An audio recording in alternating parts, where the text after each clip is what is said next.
How can generative AI improve classical lexical search? Today's episode of Systematically Improving RAG Applications, I'm really excited to invite my friend Doug Turnbull. He was a search engineer at companies like Shopify and at Reddit, and overall has done incredible things in the space. One of the things we'll talk about today is how he improved search relevance, Shopify by 10%. Revenue by 10%. Anyways, stay tuned. Cool. Yeah. So you can find me at softwaredoug.com. I worked at Shopify where I was able to help with the team that increased revenue GMV by 10% through search. And then Reddit, we've launched some of the historically best performing A/B tests in the history of Reddit search using learning to rank. And there's a bunch of stuff I've done. There's a new book, AI powered search, coming out, and Elasticsearch learning to rank is something I worked on. So lots of cool stuff out there. I really enjoy working in this space. I do it because it's fun. I do it because I like to learn. I don't do it because I have all the answers. So I really appreciate feedback, and I really appreciate people asking good questions. I wrote a blog article you might have seen recently about how juniors are so important because they ask insightful questions. They don't come with a lot of baggage. And yeah, I really appreciate those kind of questions and learning for people who have less experience than me in the field. It seems like increasingly, especially in this world of sort of like dev evangelist, you may have presumably in your RAG course, you talked about BM25. And of course, there's some new thing that some maybe ads, especially a more academic conference where you have vector search, transformer, ranker, two tower, crossing code, or whatever that works better against some BM25. And this is a pretty typical pattern redefined search for all time. And I'm actually going to take a different tack, which is we have these LLMs. Can we use them to make the improve? And there's a lot of value in doing that. The other thing that we often have, and when we run experiments, is these beautiful experimental data sets. This is just MS Marco passage ranking data set, and everything is nicely chunked. Everything is pretty clean. And of course, the real world of the data sets that I work with are not at all like that. They're very messy. And, it's kind of a meme that a lot of things we do in data engineering or machine learning is just cleaning data, right? And LLMs, of course, offer a great opportunity for that. And you're going to see, I'm going to use this data set called WAND, which is Wayfair annotated something data set, but it's a search furniture data set from Wayfair that they nicely provide. And they have a set of labels. So grade is what I say for label 0 to 2. 2 is most relevant. But you can see here, some results maybe aren't coming back, our PM might ask. And maybe it's because we have a lexical search over a product description. It doesn't even matter if maybe we even do a vector search. And just the fact that these are missing is a problem. Pretty basic stuff. And when we actually go and debug our data, we find these kinds of problems. Or sometimes we get stuff back and the data is just wrong, right? The product description, notice how the name is kid's desk, but the product description is office chair. And that's creating pretty misleading results. If we search for kid's desk and there's a direct match on that with a lexical search system, that's going to create problems, right? I mean, it's even going to create problems any kind of search system. So, and these are marked as irrelevant, and you look at the name and you think they should be relevant, but then you see the picture and you actually see the description. They're not actually relevant. A lot of people go down this rabbit hole, maybe where they see the cool, exciting paper or new way of building search, but they don't actually take the time to look at their data and see what is actually wrong. And really, you could just get a lot started. And I'll start to talk a little bit about methodology for this. Just by starting by labeling data, figuring out why boring old BM25 baselines don't work, and fixing data problems. And LLMs can help with that. LLMs could be a big boon for that, right? LLMs can generate product titles and product descriptions that are more useful. You can even use things like Clip to generate these things from images too, which are sometimes very much more consistently available on product catalogs. There are many ways of labeling things: hand labels, engagement-based, LLM-based labels even. And it's really like one thing I encourage people to do is just to get started looking and seeing at a very small data set what's going on. So before we even get into what cool prompts I use and that kind of stuff, I think it's important to talk about the methodology of all this stuff. So one thing I think is really important, and a theme that I talk about a lot in this talk and all my talks, is doing some prototyping before betting the farm. And by prototyping, I don't even need thousands of queries. I literally need starting with 10 queries. So here I've got like 10 queries that I've taken just for early exploration. And if I can't make these 10 queries improve, I'm going to say it's probably not worth moving forward. Or if I figure out a way to make maybe a couple of them improve, maybe there's a way of targeting the improvement. But really, if it's like neutral for 10 queries, it might not be worth moving forward. So you guys have probably talked about a DCG, and this is just your normal metric, a ranking metric telling us whether or not we're moving good step towards the top or not. And there's a variant in DCG that I really like to use, especially when prototyping, because like filters out things that are unlabeled. So a big problem when people look at DCG stats is we get results back all the time from our corpus that don't have labels. So there's a couple things you can do with this. And one of the most important things that you should do when you're systematically improving any ranking system is really, really understand what you're measuring. And every variant of DCG and DCG, I think there's as many variants of these as companies I've worked for or done consulting for. They're like all over the place. And I try to be really specific about what I'm measuring. If you go to some academic people, they'll say this is actually what NDCG should be, which is we filter out the irrelevant or the unlabeled results, keep irrelevant results. So we sort of are measuring ranking, but only within the universe of the labeled result set. And this, you should be skeptical of anything, right? This is just one way of measuring. But what this is really, to answer the question, what this is really measuring is within the universe of label results, are we at least good enough to move relevant results above irrelevant results? Now, what is totally valid questions is if relevant result is 1 and irrelevant result is 1 and relevant result is 100, and then there's an irrelevant result at rank 1,000. Is that really a fair comparison? You can get really fancy with these metrics, but for the most part, this has typically been pretty good for the kind of prototyping work that I like to look at. And then if we have 12 or so queries, we could take those labeled docs. Maybe we fix up the title or the document and we have enriched docs. And we can run a little experiment. We can get ranked results back. And we can then ask a question like, did we improve this? And we're looking literally at like 10, 12 queries or whatever. And we just want to see like, okay, where are the big problems? Where are the big gaps? And why something like BM25 doesn't work, like I talked about before. Why is this? One thing I haven't talked about is one thing we would want to do when we're comparing this is compare this to the ideal ranking based on our labels. What is keeping this from approaching the ideal? And you'd be surprised more often than not how much simple in the past we would have like maybe hired a team of labelers to fix or a team of annotators, how much simple work there can be to improving a BM25 baseline without having to like completely re-implement your entire search system. So one thing I'll mention, by the way, is I'm coming at this from, I know this is a RAG course. I'm coming at this from just some context setting. I'm coming at this from the complete opposite perspective. I'm coming at this from, I have a search application that I want to make smarter with generative AI, which is quite a different use case than the opposite, which is I want to insert search into a chat application. So I'm looking for ways of like improving these sort of short queries that you might not see in an LLM or a chatbot. I'm doing more of the opposite, where it's very much, I get these short queries in my e-commerce. How can I look at my query history to find gaps so that I can make obvious improvements?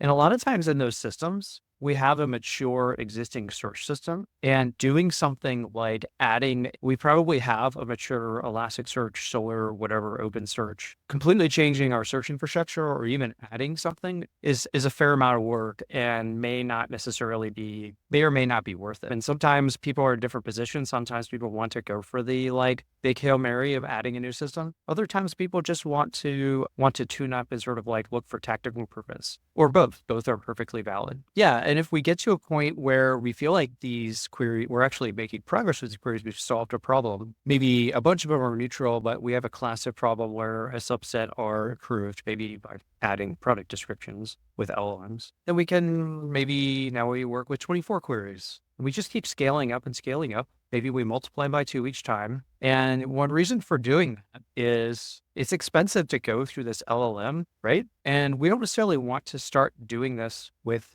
10,000 queries with every document in our corpus. We need to be going to our PMs. We need to be going to our teams with promising approaches. I would argue even before we're really like doing a lot of like explicit planning of how we're going to build an A/B test, or even how we're going to build a large full-scale offline tests with thousands of queries. So it really is valuable to have kind of I would say like Kaggleable or Google Colabable. Like if you can run it within the amount of RAM that a free Colab instance gives you, I feel like that's a good signal of a healthy prototyping cycle. Yeah. So let's talk about fixing the problem. This is just a snippet of NDCG code, but I will say you can find notebooks. There's also an appendix slide in this with the notebooks. When going through this stuff, when I actually look at the data and I say there are actual problems to solve, one thing I notice is that the title, we already saw this, the titles are wrong. But we know the their descriptions still seem to be accurate. So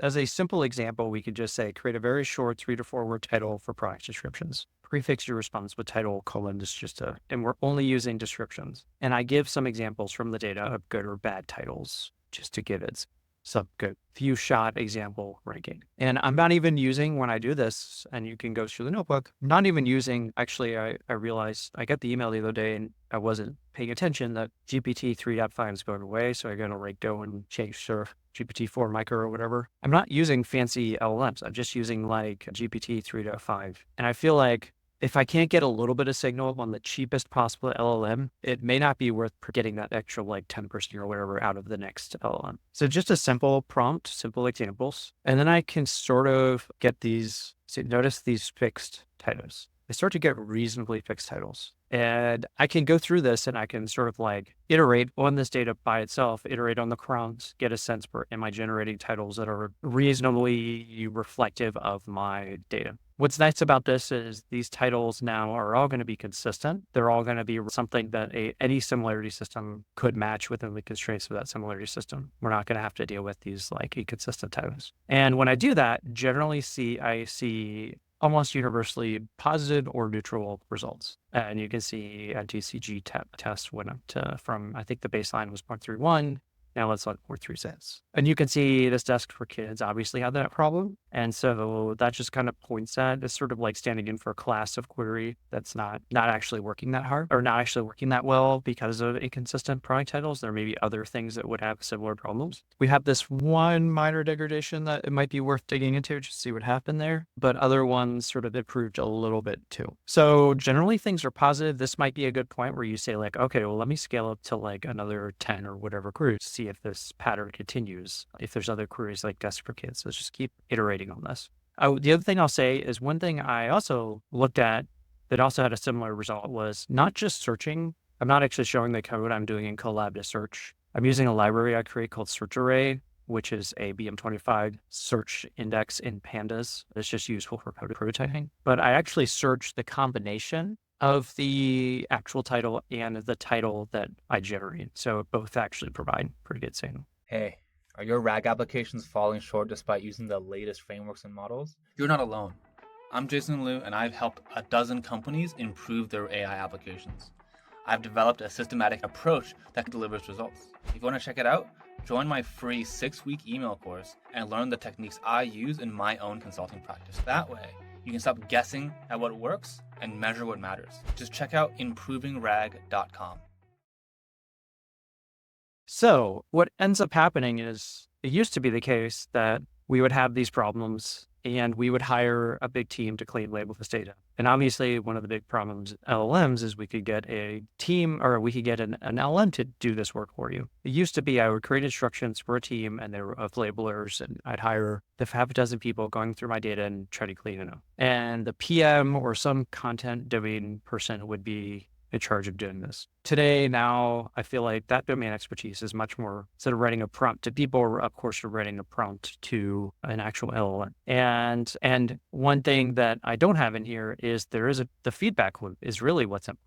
So if I do this one on the left and I send it over to a team and I look at the data, weeks later, and it's not right, you may just give up on this entire effort altogether. It takes a lot of effort. On the right, I get the data back instantly and I could be like, oh, these titles are weird. They have nothing to do with how people search, blah, blah, blah. And it's sort of like it's tightening the feedback loop tremendously. I didn't do this part. If you want to go through my notebooks, I leave it as you if you want to create a prompt to fill in empty descriptions. And it's interesting to think about what ways would be good to do this because some of these let's just assume for the sake of argument that the ones without descriptions have good titles. How would we generate a good description? The descriptions are actually more verbose than the title. Would we need extra data? Would we need something like an image to help us out here? What ways would there be to fill in descriptions? And I leave that to you to think about. That's really what GAR is about. We have GAR coming in, cleaning and tagging content. We have GAR interpreting queries, maybe GAR to post-process search results. And importantly, instead of a PM and domain expert are strongly in the loop in how we're cleaning up data,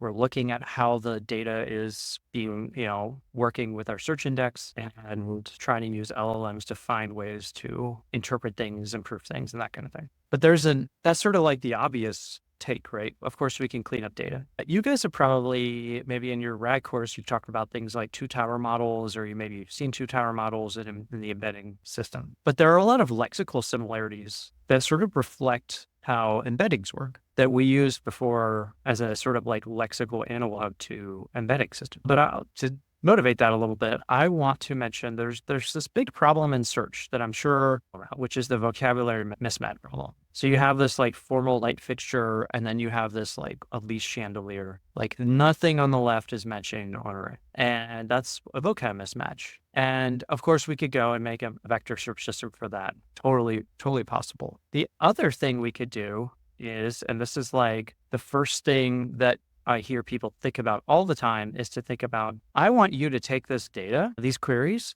and maybe here are some like matches between queries and products. I want you to generate synonyms. And specifically, I say like, you're an e-commerce, products, SEO, blah, blah, blah, and just sort of like generate synonyms on these categories and try not to generate synonyms beyond these. And ideally, you might have something like traditional to elegant, formal, light fixtures, a state chandelier, these kinds of things. And I talk to teams all the time about this, and this just turns out not to work that well. And I'll talk about why in a little bit.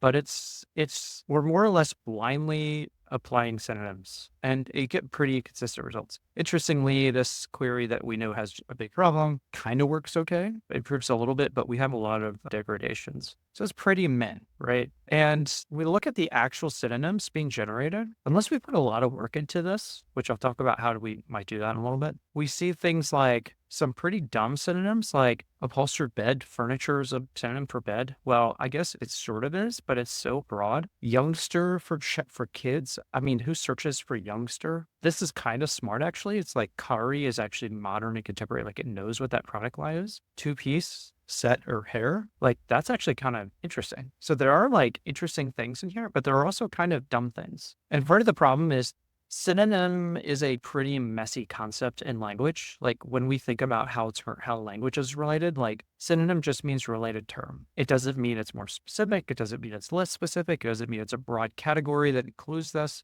It doesn't mean that it's just an alternate label that shares 99%, like USA versus United States of America. That's just what we would say is an alternate label. Those are exactly the same thing, just spelled differently, right? When you really talk about synonyms, you really have to be specific of what you mean in a lexical context, and how people use this terminology in search is very different. How people search, they're not even aware that they think in terms of broad categories and then narrowing it down and all that stuff. And what random synonyms just tend to do is, if you think about the query document similarity space, we're sort of like taking each thing. Some of these are queries, some of these are documents, and we're just sort of like jiggling it and moving it in some direction. And the dimensionality here is really high. So if we like push something just a little bit in one direction, push it in another direction, it's really going to mess up this sort of similarity that we're hoping to create. It's not actually informed by like query document relationships. What we really want to do is try to jiggle these a little bit closer so that things that are relevant are stayed together and things that are irrelevant kind of move farther apart. And if you've worked with a two-tower embedding model, it's a very similar kind of concept. We have a set of attributes or features, and we move some closer and some farther apart. So sort of an unspoken hero to this day of search systems are actually taxonomies and managed vocabularies. And Google actually has a product taxonomy. This is just a snippet of it that breaks down taxonomy nodes into,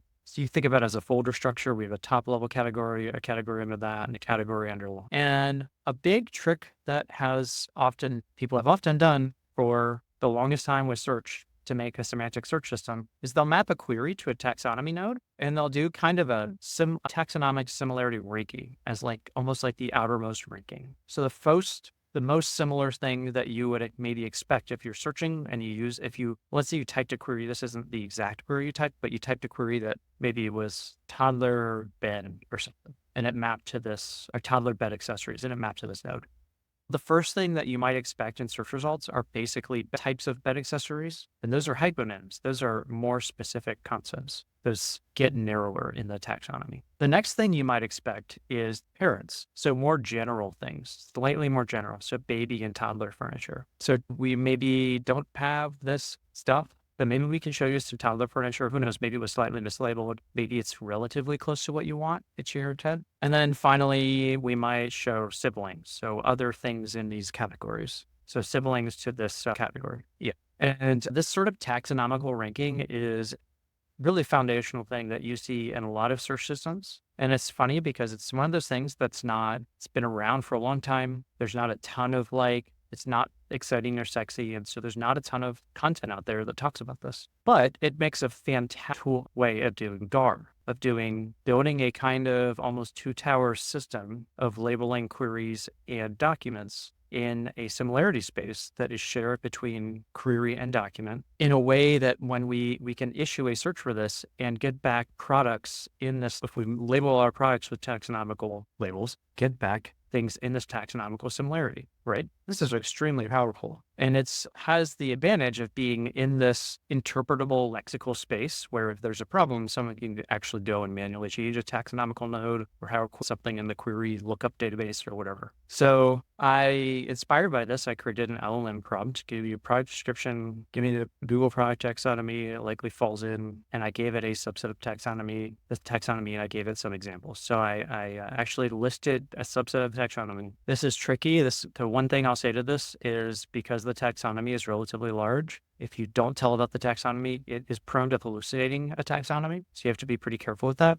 But there's enough context to give it, at least I guess I would give GPT-3 enough of the richer taxonomy. And I gave it a bunch of examples of cases where there's, edge cases, different weird things. This might look like it's this, but it's actually that kind of thing. So really important stuff. And as you encounter problems, of course, you could tweak your examples. And this is extremely powerful because one thing that is a powerful attribute of lexical similarity systems is if you can iterate on both of these towers independently in such a way that it makes the combination work really well. So as that PM that's in the loop, so to speak, or a data scientist with their PM hat on, you can see that there's problems. You can tweak the label and you can say, or you can find problems. You can add examples that correct those. You can find ways of improving these things. And you can measure how good is given a hand labeled set, how good is my query to taxonomy label? How good is my product to taxonomy label? So these things are entirely possible with LLMs. I think it would be cool even to think about, could we fine-tune LLMs that are just focused on this kind of taxonomical labeling sort of much more efficiently. And that's also, and maybe even finding ways of shrinking them so that they can be done more efficiently just for this use case. And as a hack, this is just a long-term search hack, is you can use BM25 for taxonomical similarity. And really what happens is if you issue a search that is this as a query, so let's say we have our query maps to this as a query, it's basically furniture or it's child or the next child. This actually plays really well with BM25 scores if products are labeled the same way. Because if you think about it, this is the most common thing. This is the lowest value in the BM25 scoring function because it's a low idea for high document frequency. And as you get more specific, it will value those more specific matches even more. There's other factors too, if you're an exact match, 25 tends to prefer those because you're matching 100% of the terms.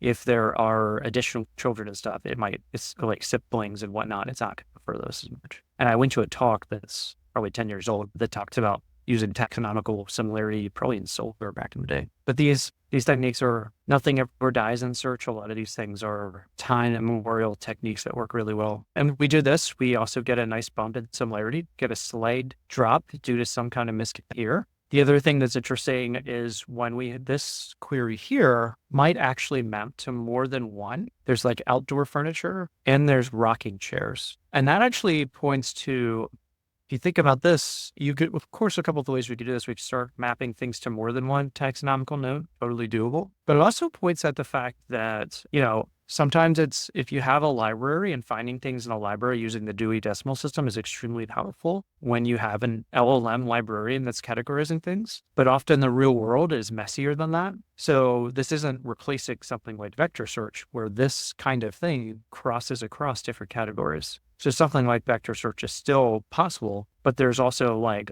a ton of ground to be gained just from doing more traditional semantic search kinds of things with LLMs. If we add the clean titles, we get even more of a boost. It's a little additive on top of both. Maybe or maybe not stat sake, we'd probably have to start adding more queries. But the main takeaway is two tower kinds of approaches where we think about this query similarity, product similarity, and then also how they relate to each other can be extremely powerful in a lexical approach too. We can have LLMs in the loop helping us. And there are so many ways, like I talked taxonomy as one of them, but you can imagine, and there are many other ways of thinking about different kinds of similarity that we might want to add that are a bit more maybe explicit lexical kinds of things, like numerical attributes, like how close something is to the size the user requested, attributes about the user's explicit preferences versus the categorization of the content, different kinds of, obviously taxonomic classifications beyond item type, color, etc. Like one of the things I did many years ago with a fashion search was literally just going before LLMs or a thing, crawling the web for how people talk about colors and like building my own taxonomy of that was extremely powerful. You can do things like how people are correcting searches and find there's a similarity there, how people like refine their searches historically. All of these things can be really powerful things that can have LLMs in the loop to improve the how well a search system works in practice. So that's my brain dump. Just talk about some conclusions. I sort of wanted this before. There's not a replacement for vector search. I think one of the most important things about search is that if you think about it in terms of machine learning, the most valuable machine learning features are orthogonal, like more independent of the existing features. And to do something like that, like things that are going to be more independent or orthogonal are probably going to come from a completely different paradigm of thinking. So if you're coming into AI and you get into vector search, well, things that are lexical, like did the title directly match this term, or is there a taxonomy similarity, is a more novel feature than maybe a different kind of embedding representation, and vice versa. So if you're coming at this from I have an existing lexical system, obviously vector search is going to provide things that cut across lexical categories in ways that are unique and powerful. I've also had situations where I've built an embedding there's like sparse embeddings using taxonomies themselves, or these kinds of using sort of like higher level categories, flat categories to build embeddings. And so these things aren't necessarily mutually exclusive. Like you can have embeddings built from sparse categories, and these things more and more, they're sort of like the dialectic of two opposing things that come together. Another thing, this happens all the time. People start these massive initiatives that are going to take years, but they don't have the muscle to look at 10 queries and debug what's wrong with them. Like that's huge. IR research is not your data set. Like it's often, if you go to BEIR, BEIR, which is looking for new ways of text similarity across many data sets. In some ways, what's there, it's like a good foundation, but you really care about things for like in-domain fixes for your domain, not cross-domain foundational things. That's more the realm of research and academia. If you're a practitioner, you're mostly like, what is going to help me with this data set tomorrow so I could ship an A/B test and show results to my boss? Yeah, like many teams just don't have that prototype muscle. And I really think like starting with those small sets of queries, playing with data, finding the gaps, is more important than starting a big initiative like let's use LLMs to generate synonyms for queries against our lexical system. Really want to ground what improvements you're making in the data, because the similarity space of changes you can make to queries and documents is so massive that if you just pick something that sounds like it's really cool, more likely than not, it's just by the probability of how similarities work and the dimensions you can walk, you probably will walk things in the wrong dimensions. So I really believe in grounding things of the data that you actually see. Yeah, LLMs augment old school search hacks and keep PMs in the loop, which sort of like old school traditional search management. This is the slide my son made that I'm obligated to put in everything to do. It has something to do with search for Amelia Earhart, and you can throw fruit at me, rotten fruit at me. Thanks for watching. If you liked that video, make sure to like and subscribe. And if you want to learn more, check out improvingrag.com. We're going to talk about the foundations and not frameworks. Over the 6 emails, you're going to learn how to overcome absence blindness, as well as how to fine-tune language models, understanding diverse query types, improving multimodal RAG, and ultimately smart question routing, and we'll build a UX that collects user feedback. Just check out improvingrag.com and fill out this quick email address at the bottom.